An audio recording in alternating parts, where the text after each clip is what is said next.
Okay, here's the list of representative geniuses for this lecture. We'll finish Raphael's career today and then spend most of the rest of our time in Venice. Giovanni Bellini was the first great Venetian painter, and Giorgione, whose reputation is very high now despite his small output in a short life that ended at 32, and Titian were both pupils of his.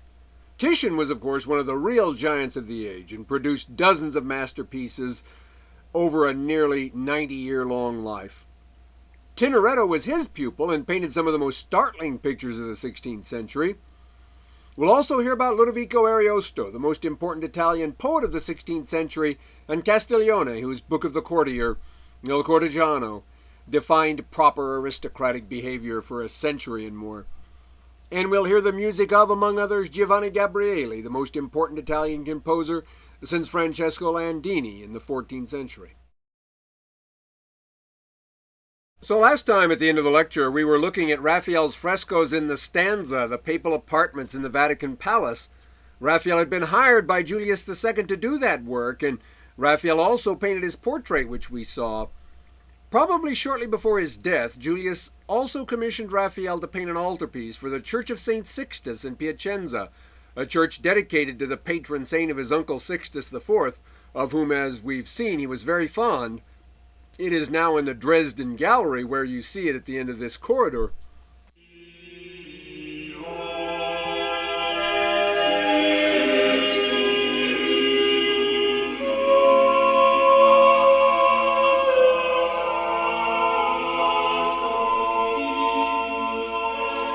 Here you see the Sistine Madonna, as it is now known, up closer.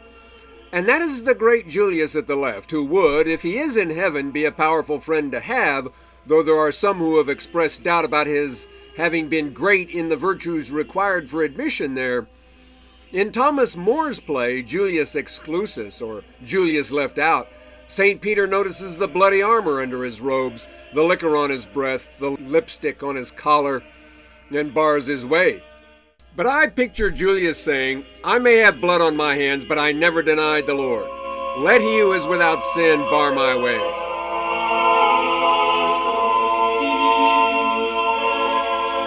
And she who is without sin says to Peter, "Let him pass. Benedictus qui venit in nomine Domini, Hosanna in excelsis." You may sit next to Charlemagne.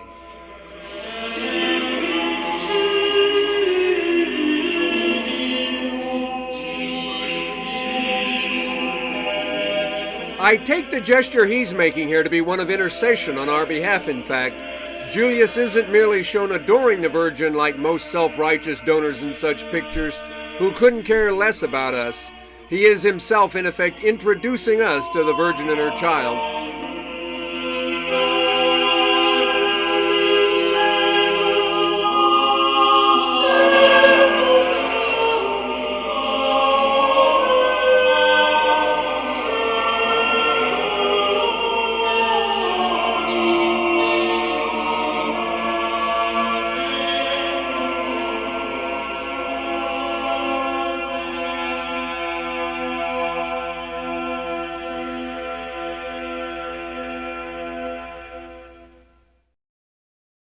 Raphael continued his work in the Stanza for Julius' successor, Leo X, who also commissioned him to design a set of tapestries which were to be displayed on the lower walls of the Sistine Chapel. The 7 surviving original cartoons are now on display here, as you see in the Victoria and Albert Museum in London. The tapestries were woven in Brussels, and by 1519 at least 7 were on display in Rome, of what was probably originally a total of 10. In the sack of Rome by the Imperial Army in 1527, most were stolen and sold, after which they passed through some pretty interesting adventures before being reacquired by the Vatican. Here's the one which depicts the calling of Peter and Andrew, who are overwhelmed by a miraculous catch of fish. These are certainly among the most technically impressive tapestries ever made, and cost Leo about $100,000 in gold each. More, I think, than Raphael was ever paid for a painting. In February of 2020, in honor of the 500th anniversary of his death, Raphael's tapestries were returned for a brief time to their original place of display along the lower walls of the Sistine Chapel, where you can see them in this picture.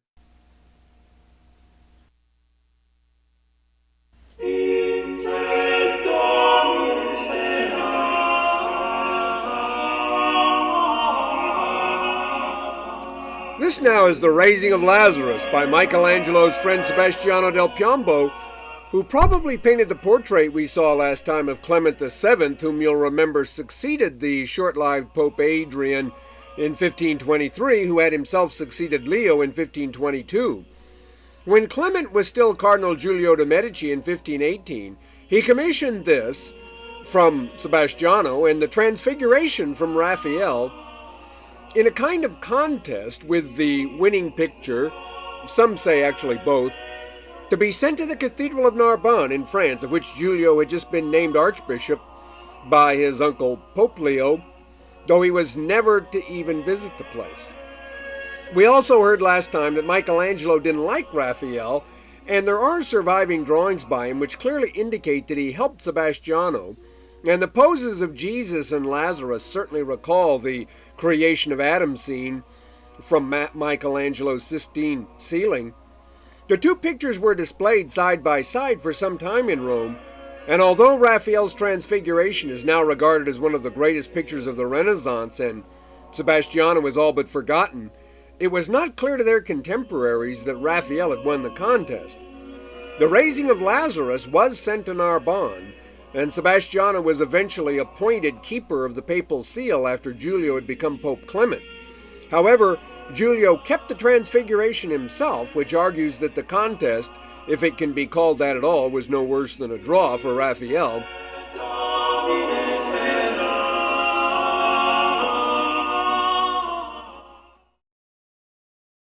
This now is Raphael's Transfiguration, the star of the Vatican Pinacoteca.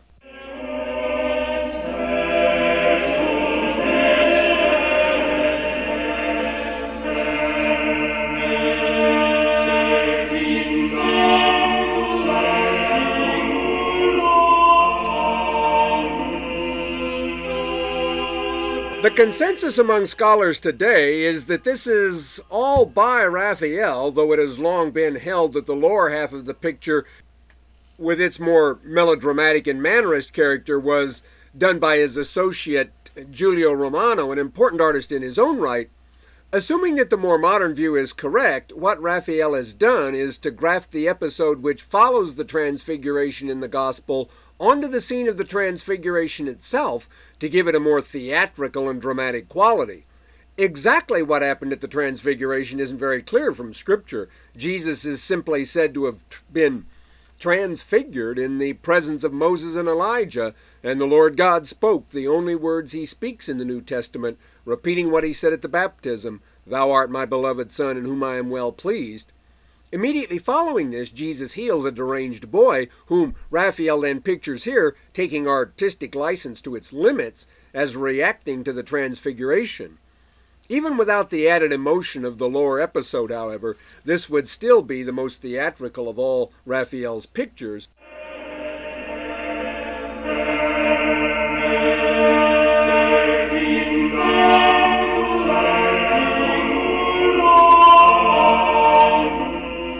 The Transfiguration was cleaned in the 1970s, and this photo was taken after that. Like Michelangelo's Sistine ceiling, the colors are much brighter than had long been thought in the days when we were accustomed to see many great pictures through a patina of dirt, varnish, and mold.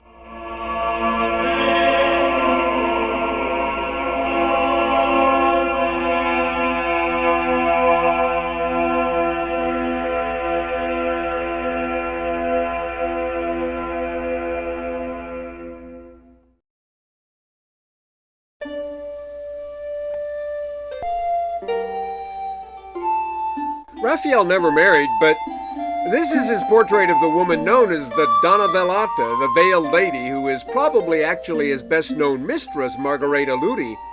Vasari calls him a mortal god and attributes the finest qualities of grace, modesty, and excellence of character to him, but nevertheless implies that his death was caused by an overindulgence in love affairs, which he carried on with no sense of moderation. Whether or not that was the cause, he died on his 37th birthday in 1520. Had he lived another 30 years, he might now be regarded as the greatest artist ever, and in the 19th century he was generally so regarded. He was buried in the Pantheon beneath a sculpted version of the Sistine Madonna. In the 19th century, when opening the tombs of the heroes of the past was a fashionable thing to do, Raphael's tomb was opened, and his body, at least, was still in it. The coffin can be seen now behind a glass plate there.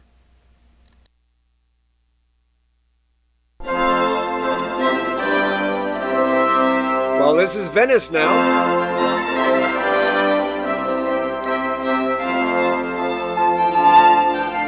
And as the Renaissance is usually said to move in a general way from Florence to Rome to Venice, we'll wind up here this quarter. This is probably the most idiosyncratic city of its size in Europe, if not in the whole world. It has a population of over 300,000 people and no cars. It has, as you well know I'm sure, canals instead of streets. And what are called streets here would be called alleys, if not sidewalks, in any other city. The Grand Canal, which runs through the center of it into the lagoon, was crossed only by the Ponte Rialto at the upper center until this century, when the Ponte dell'Accademia was made permanent at the lower left. It leads to the Academy Museum, where a lot of the paintings we're going to see are on display.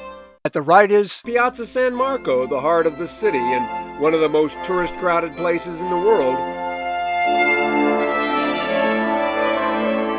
A lot of fine things have been written about this city. One of my favorites is Marcel Proust's comment that when he moved to Venice, his dream became his address. But some of the more memorable things said haven't been so flattering.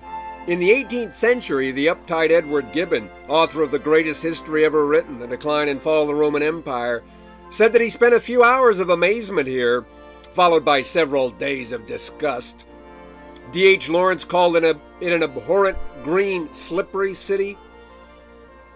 And Oscar Wilde said that riding a gondola through a canal was like riding a coffin through a sewer.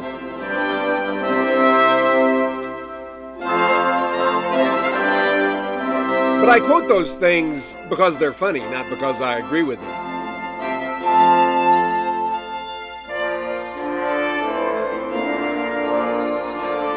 In this view from the Campanile of San Giorgio Maggiore, you can see the Campanile dome of San Marco on the piazza with the Doge's palace on the lagoon.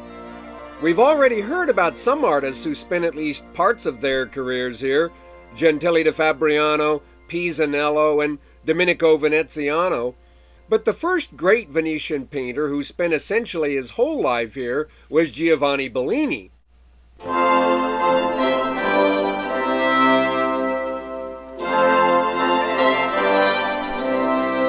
Giovanni Bellini's probably slightly older brother, Gentile, was also an important artist and painted this view of Piazza San Marco with the procession of San Marco taking place in 1500. I think this should count as the most important cityscape since the 14th century, when Ambrogio Lorenzetti painted his view of Siena, which we saw several weeks ago. There's no comparable painting of Florence or Rome by a major artist, and for the next 250 years, Venetian artists are probably going to be more devoted to their own unique environment than the painters of any other city. From Gentile, Bellini, and Carpaccio in the 16th century to Canaletto and Guardi in the 18th, we get a better idea in art of what Venice was like than we do of any other city. Another thing that makes Venice unique is that, again, for a place of its size, it has in fact, as pictures like this illustrate, probably changed less than any other major city over the last 500 years.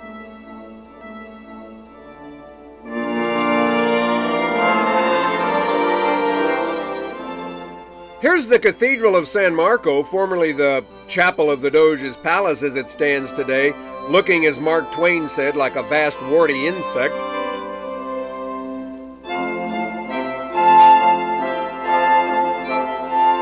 It's essentially an 11th century building, more or less contemporary with the Cathedral of Pisa and the other Romanesque churches we saw earlier this quarter, but most of the important decoration is 13th century, which gives the church at least something of the Gothic look despite all the round arches.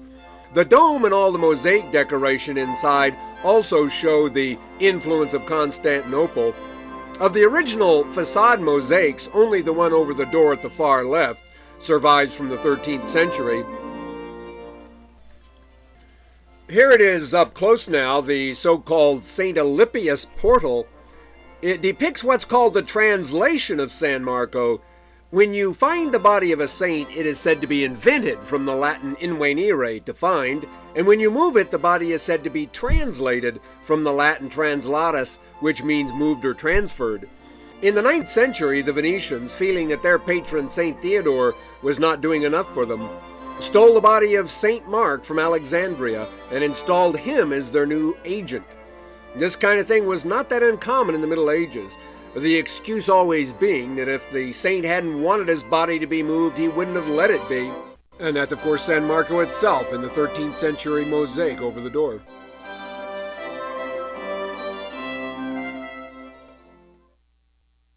This is the narthex, or porch, called an atrium here, inside the building, but not inside the church proper.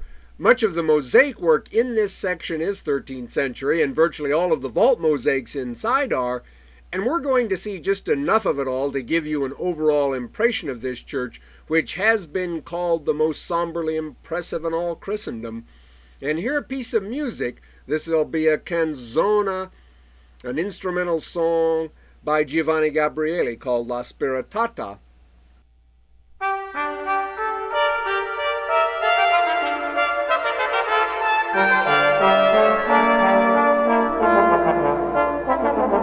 This is the interior now toward the altar. This is not especially large as great churches go. It's less than 300 feet in total length, and the domes are only about 75 feet above the floor on the inside.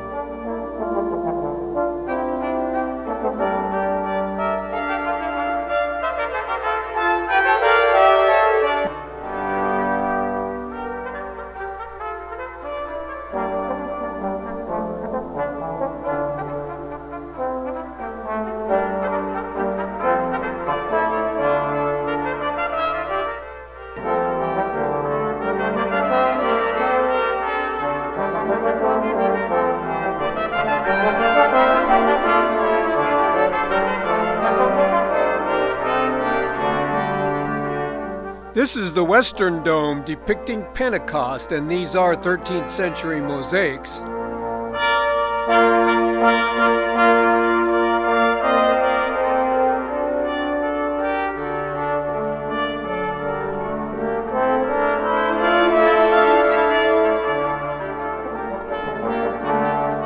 And this is the Central Dome, the Ascension, also 13th century.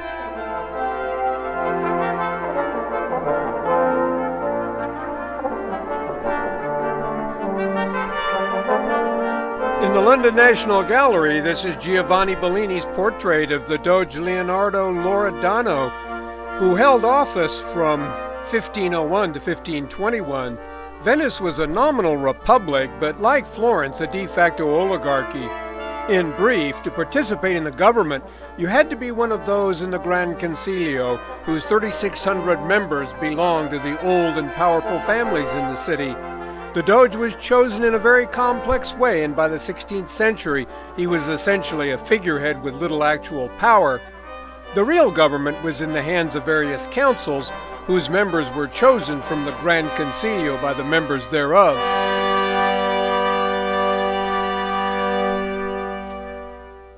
This portrait is in oil, which was the medium for virtually all the important panel paintings of the Venetian Renaissance. Earlier this quarter, I mentioned Vasari's story about how Antonello da Messina learned the oil painting technique in Flanders and brought it to Venice in the mid-15th century.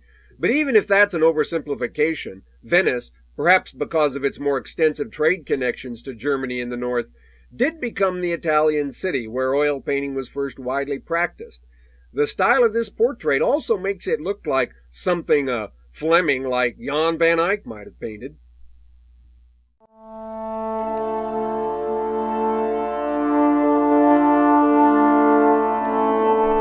In the Church of the Frari, the Franciscans in Venice, you can still see Bellini's Frari Madonna, one of about 70 pictures of the Madonna attributed to him by one authority or another, which far surpasses even Raphael's total of about 20. Here's that altarpiece up more closely now. In organization, this is the old-fashioned Madonna enthroned with saints relegated to their own niches, but it is state-of-the-art in lighting, perspective, and general verisimilitude. The Madonna and Child could almost be mistaken for painted statuary, up even this close.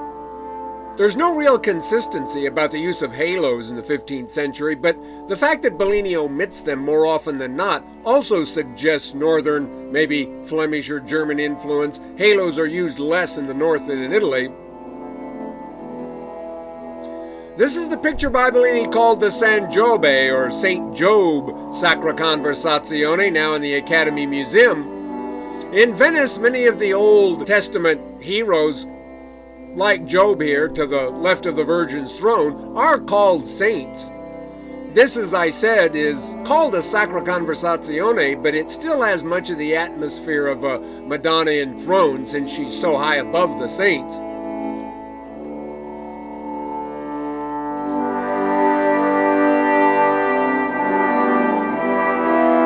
This is his San Zaccaria Madonna, another variant on the Sacra Conversazione theme. This was painted in 1505, by which time Bellini was well over 70. Durer, who visited him the next year, described him as very old, but still the best in painting. In fact, of the pictures considered to be his most memorable, almost all were painted after he was 50, and many after he was 70.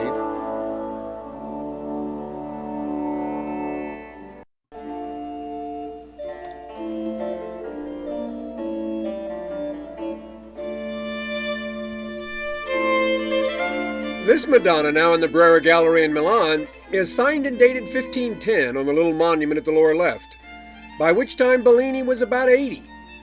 In this version of the subject, we get the less exalted treatment of Mary, which became the style in the work of Filippo Lippi, as we've seen. The painters of Venice are going to be more devoted to the beauties of nature and landscape than those of any other Italian city in the Renaissance. And the background here illustrates how poetically they could treat this kind of thing. One would almost be tempted to ask Mary to move so we could get a better look at the whole scene. Not even in Venice, however, would anyone go so far as to paint a landscape just for the sake of the beauty of it by itself, without some sort of human subject to justify it. Though artists like Bellini obviously could have done such a painting if they had tried. This is a similar version of the Madonna and Child in a beautiful dawn or dusk-lit landscape. This is in the London National Gallery.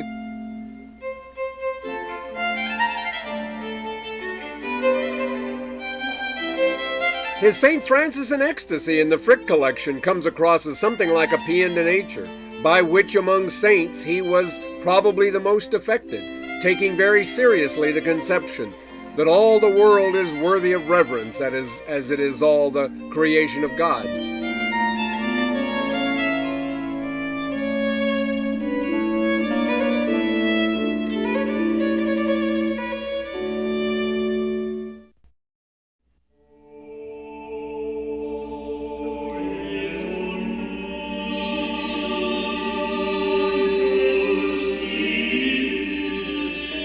This is Bellini's Transfiguration now in Naples.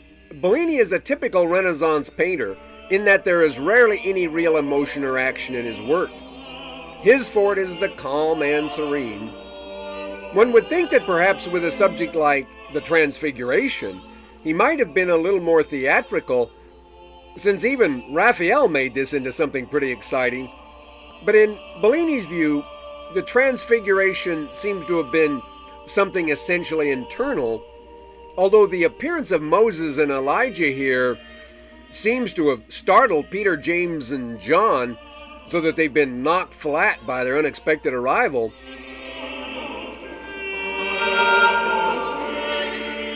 This picture does remind me, in both its serenity and organization, of Piero della Francesca's Resurrection, which we saw a few weeks ago.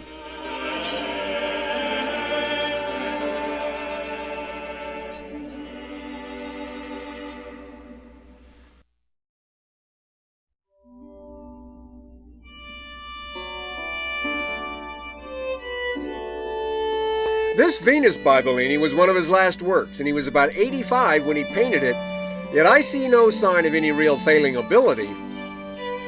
He was still state painter for the Doge, and although Titian had been trying to get his job for years, it's easy to see why he didn't get it until Bellini died.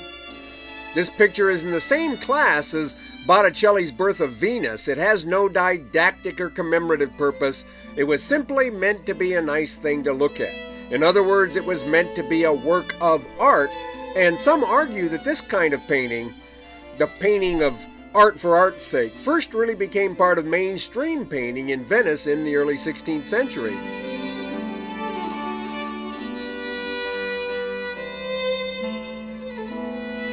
If one can judge the quality of a teacher by the accomplishments of his pupils, Giovanni Bellini has to be considered one of the great teachers of all time. Titian, Giorgione, Sebastiano del Piombo, and Vittore Carpaccio were all pupils of his. And this is Carpaccio's work in the School of San Giorgio in Venice, and his St. Augustine in his study here is one of his most well-known subjects, although it's sometimes been thought to be St. Jerome, the archetypal Christian scholar that we see here. Notice the little dog at the left? Will Durant, who was writing about this picture but obviously thinking of some other one, says in fact that we see St. Jerome here in his study, accompanied by his pet lion. People reading his book in another language are going to think that's just a mistake in the translation. Although the subject here is a saint, this could almost pass as a genre picture of the sort Vermeer might have painted if he'd been a 16th century Venetian.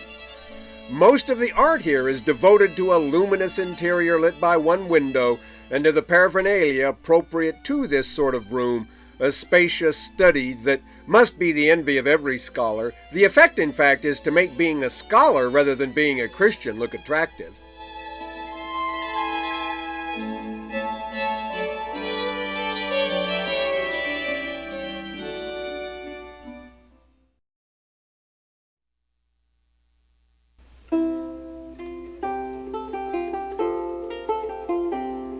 Giorgione was an even more important pupil of Bellini's, and this is his most famous picture, known usually as The Tempest in the Venice Academy. For a long time, the real subject of this picture was a mystery, but it is now thought that it at least makes reference to a story about Venice's first patron saint, Theodore, though why it was painted is still a mystery. The Saint Theodore in question rescued a woman from a dragon he killed, and a red dragon skin is on the wall in the distance. We'll see it better in a minute. And he also became the patron saint of storms and had a domed church in Venice dedicated to him. And there is a domed building in the distance, and of course the weather is stormy. In fact, this is about the first real weather to be painted in the Renaissance, and it certainly does add to the romantic aura about the whole scene. Here in the distance you can see the dragon skin on the wall now too. It's interesting to know all this, and I'm a great believer in knowing who the subjects are and what they're doing in works of art, but here I think it almost doesn't matter. This is the whole picture again. The human figures really seem to be more like part of the landscape, like additional bushes or trees in a way. This picture cannot have been meant, I think, to have had any real religious or didactic purpose. Even if a saint is the nominal subject, its effect is certainly meant to have been more that of lyrical poetry, or perhaps Walter Pater suggests a piece of music than anything, as I say, specifically didactic.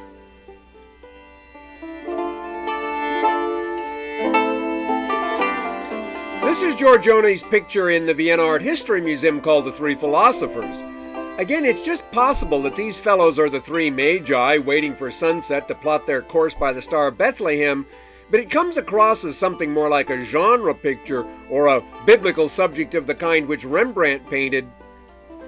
Well, as I said, Walter Pater likens the effect of pictures like this to the effect of music, the purpose of which is to create a kind of mood rather than to convey a message.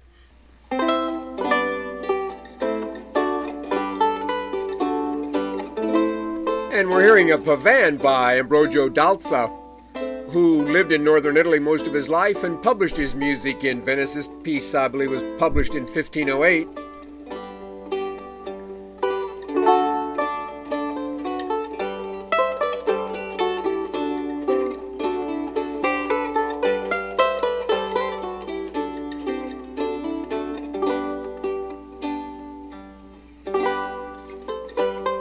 And apropos of music, this is probably Giorgione's picture called The Concert. A little of this picture is cut off in my slide, but the fellow in the center is playing a keyboard off the left side of the picture, and the fellow on the right is holding something like a cello or a viola da gamba. This has also often been attributed to Titian, and there are in fact several pictures which are still attributed by some to Giorgione and by others to Titian. In any case, it's not unlikely, I think, that these are portraits of real men, but the usual view is that they aren't, and if they aren't, this is one of the first pictures to have arbitrary faces as the center of attention. People in the Renaissance didn't typically buy pictures of people they didn't know just because they had interesting faces, sort of human still lifes, the way they would in Holland a century later.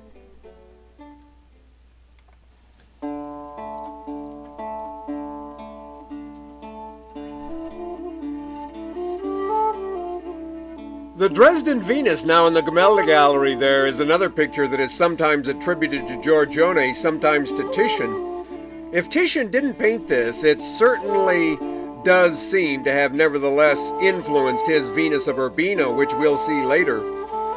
Somewhere Leonardo says that painting is poetry for the eyes, and that's what much of what Giorgione painted really seems to want to be.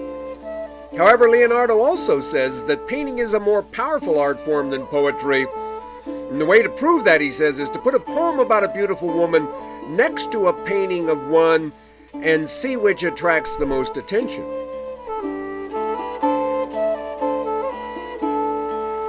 This is the Fête Champêtre, the picnic in the Louvre, and this is now perhaps more often attributed to Titian than to Giorgione, although it certainly has the kind of atmosphere one associates with Giorgione about it, the atmosphere of a kind of timeless daydream, as some critic has put it.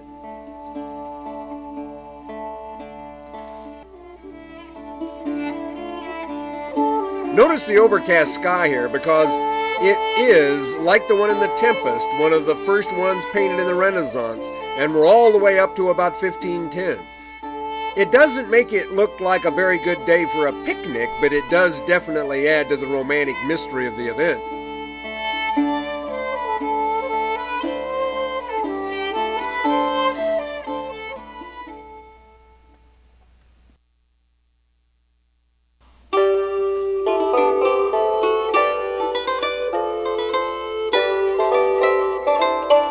This now is one of the earliest pictures attributed to Titian by all scholars, the Sacred and Profane Love in the Borghese Gallery in Rome. Titian was probably in his early 20s when he painted this, but he apparently lied about his age in later life to make himself seem even older than he was, which long confused scholars. Will Durant still thought he lived to be 100, but the usual view now is that he was actually born about 1487 and lived to be about 90 at the most. This was painted for the Venetian Secretary of State, so Titian had a reputation as a quality painter by the time this was commissioned from him. It's easy to get the wrong idea here, as Durant does, and assume that the lady on the right is profane love, but that's not so. It is the woman on the left who is dressed like a Venetian courtesan, and is the town on her side of the picture who is representative of the secular, the profane, while the lady on the right is pure innocence, holding the lamp of illumination with the church in the background on her side. Cupid seems to be mixing their respective characters in that well so as to get the perfect woman, perhaps.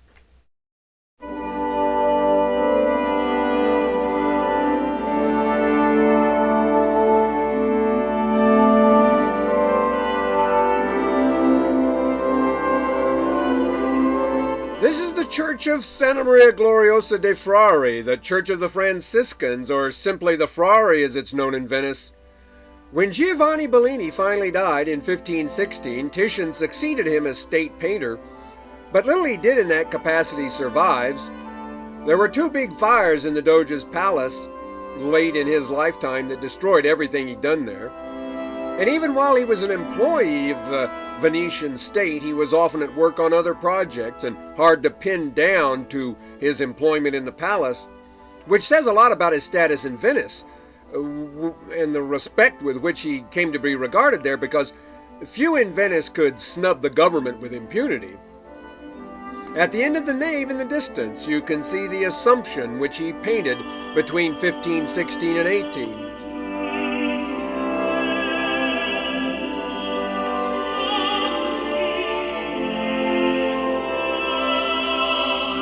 Here you see it up a little closer now. This is the largest oil painting that had ever been completed by any artist, some 20 feet in height. And some think that even though Titian's career was to last another half a century, he never surpassed it. The Franciscans were a bit put off with the theatricality of it. It really looks more like something Rubens might have painted than the sort of serene work of Giovanni Bellini, which they were probably expecting. However, Titian is said to have threatened to sell it to the Emperor Maximilian if the monks didn't want it, and this, combined with the great public acclaim it received when it was first displayed, convinced the overwhelmed Franciscans to leave it where it still is.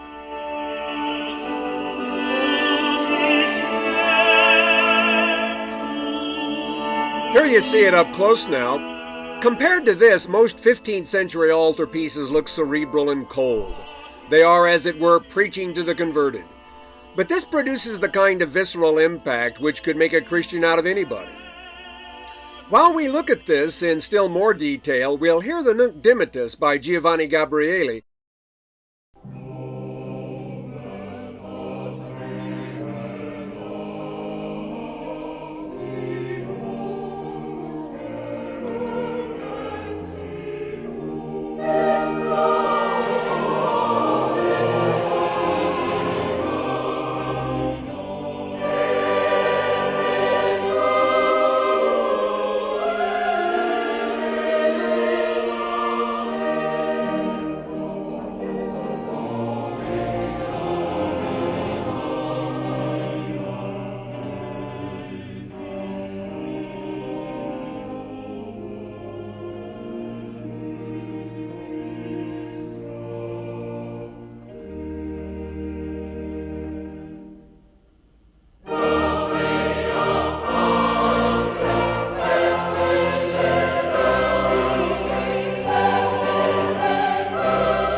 On the strength of this success, Titian was immediately commissioned by the Pesaro family to paint a picture for a side altar in the same church, and this was in its own way almost as revolutionary a picture as the Assumption. Instead of placing the Virgin in the center of the group of adoring saints and heroes as was usual, Titian places her at the top of a jagged diagonal of architecture and bodies, a diagonal which is, in the language of art historians, dramatically intersected by the flag being lifted at the left. All this suggests a kind of instability that is perhaps more Baroque again, like the theatricality of the Assumption, than Renaissance.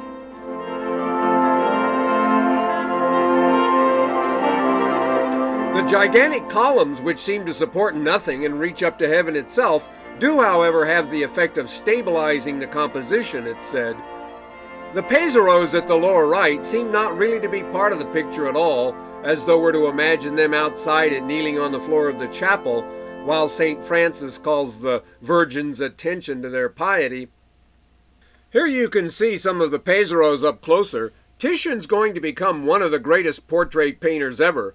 And while one might single out, say, the Mona Lisa or Raphael's portrait of Julius II as the greatest of the Renaissance, Titian painted about 50 that are not much inferior to those, and which, taken as a whole, I think, might well entitle him to be called the greatest portrait painter of the Renaissance.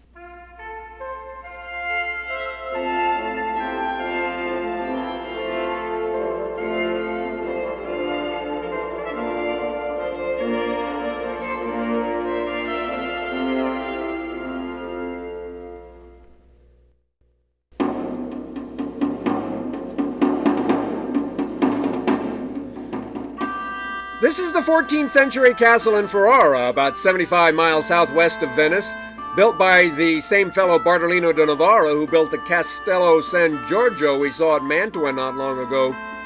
This was the headquarters of the Este family for many generations, and Titian was to spend quite a bit of time here.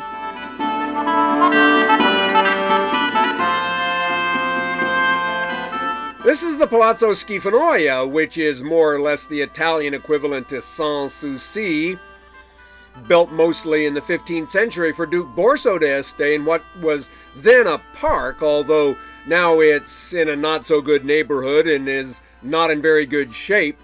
It was turned into a tobacco factory at one point. In 1520, it would have been surrounded by gardens and fountains and things like that, and the Este family would probably have spent more time here than in the big fortress in the center of town.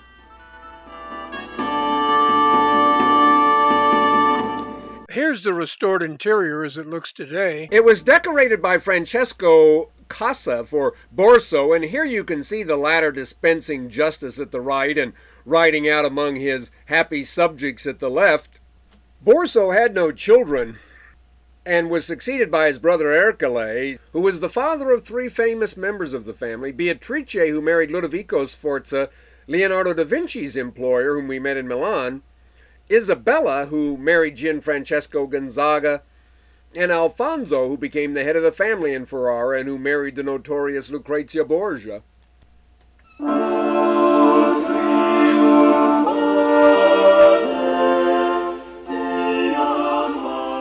Here's Titian's portrait of Alfonso d'Este now in the New York Metropolitan Museum, and it's my guess that the cannon he has with him is the one he had made out of Michelangelo's statue of Julius II, which we heard about a week ago.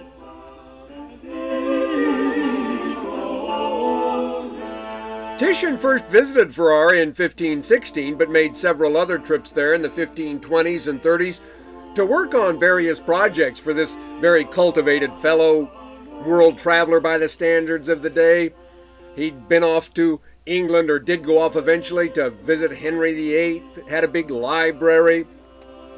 This piece of music was written in his honor by a fellow named Giorgio Lupato. It's called O Trionfale Diamante. When Alfonso married Lucrezia Borgia in 1501, he was only 15 and she was 21, but he was her 3rd husband.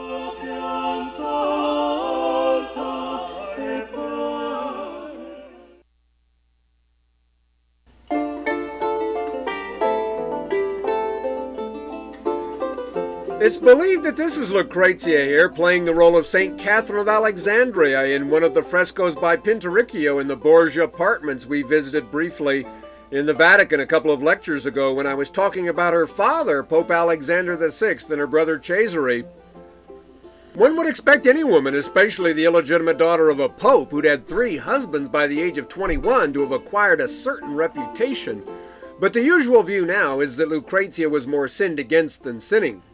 When she was 13, she had been married to Giovanni Sforza, the nephew of Leonardo's patron Ludovico, but this was annulled on the grounds that he was impotent, though the real reason may have been her father's desire to marry her to Alfonso the Duke of Bisceglie, the probable heir to the throne of Naples. 2 years later, this fellow was murdered by Lucrezia's brother Cesare after Alfonso had apparently tried to kill him. Finally, in 1501, then, she was married to the Alfonso of whom we've heard as the Duke of Ferrara, Alfonso d'Este.